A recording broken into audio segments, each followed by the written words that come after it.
guys, we're getting the last of the old exhaust system out. Really nice setup. Stainless steel, it's kind of what we all want, but we've got a major upgrade going on. I don't know if you can see in the background a little bit of coloring, give you a little bit of clue, but this, my friends, is a whole nother level. We're talking about titanium exhaust. We just took stainless off. Most people are trying to put it on. We just removed it because titanium, this stuff is gorgeous. I mean, just look at it. It's like, wow, that is artwork under the car. Yeah, well, we'll get into the reasons why. Now, this is from Valvetronic Designs. You've seen us have their stainless steel version of the universal muffler, and it's got valving, electronic valving in it. So you can, with a touch of a button, right, you can change it from quiet, right, you're cruising through your neighborhood, to you're on the track, you're ready to wake it up, to, right, open that valve up, get the free-flowing exhaust, get the horsepower up, the sound's coming out. It's the turn your head button, right? Yeah. You're in the car and you go, oh, okay, press, and then everybody's like, what? So they've got a lot of options between the stainless, the high-end stainless, and the titanium. You can get the universal mufflers for whatever application, hot rod. These come on Ferraris, Lamborghinis, Audi R8s, but they even have stuff for like Mustangs and you name it. You know, you put it in perspective, this exhaust that we're putting on is 25 pounds lighter than the exhaust that came on this car from the factory. If you're doing time attacks, autocrosses, 25 pounds makes a massive difference. And looks cool as heck. Yeah, it looks unbelievable. Now, titanium in general is about 45% lighter than steel, right? So right off the bat, that's where you get a lot of it from. And then titanium is pretty strong. It's pretty heat resistant. You can get the wall thickness down. So if I put the calipers on here versus one of these tubes, and I mean, dude, you pick Just one of these up and it's like... The clamp on the old stainless weighed more than this piece. Yeah, it's crazy. So you can get a thinner wall, nice and strong, and a thinner material, high strength to go along with it, and you got yourself a seriously awesome system.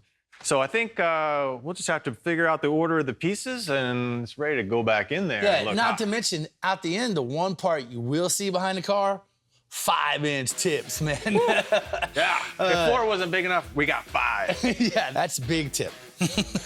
All right, let's get her in. I can't wait to hear what it sounds like, especially with the valve open versus closed.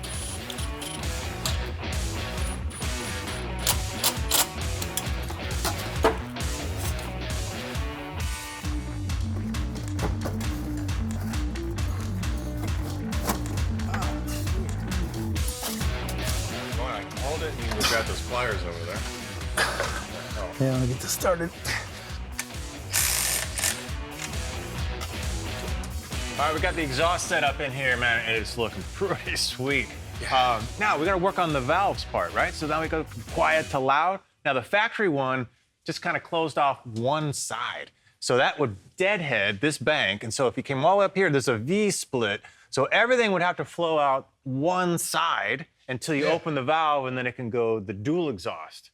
Which is kind of weird when you think about it. I mean, you get it, but why not just run around with dual exhaust the entire time? Well, that's kind of what we're doing now. So we got 2 valves. They're going to be run a little bit separately. So we got a valve here and a valve here. So what do we do with the factory one? Well, you make sure it's plugged in because you don't want to throw any codes. You simply drop out these little body screws, lean that down, tuck it right in there, and then screw it back in. Car doesn't know any better. Yeah. So now we got to route ours. So we've got a little control box here, really simple. We'll get power to it, and then it's pneumatic.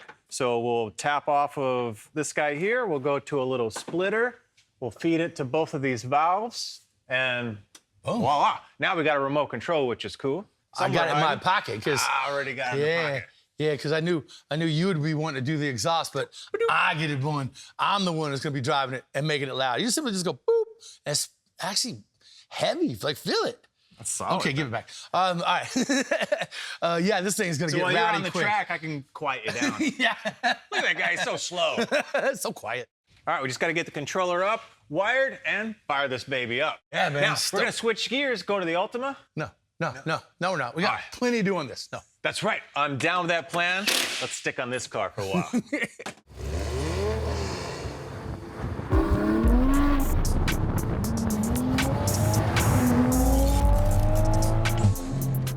Dude, thing can get down, man. She scoots. Built for speed, baby. Built for speed. And now built for a little cruising and, you know, some more. But those tires, super sticky. I love the exhaust. But this thing just wants you to drive it. Listen to that downshift rev match. Ah, it's nasty. Big turbo action. Little whooshing. The whoosh. Whoosh. Nothing like a big straightaway. Put some miles on your face. There we go. Come on. Woo, baby. Get it, son. Get it. All right, we're gonna take this thing to the track. Me and our boys get him all set up. Yeah. He's got his weather tech just ready to fly at us here, man. Oh man, I think he's gonna be happy. He is gonna be happy, and I know I'm happy. Great sounds, great power out of this thing, great traction. I'm driving a Supra, y'all. That's a Japanese word. That's how they spell super in Japan. S-U-P-R-A. Supra. All right, guys, we will catch you on the next Two Guys Garage.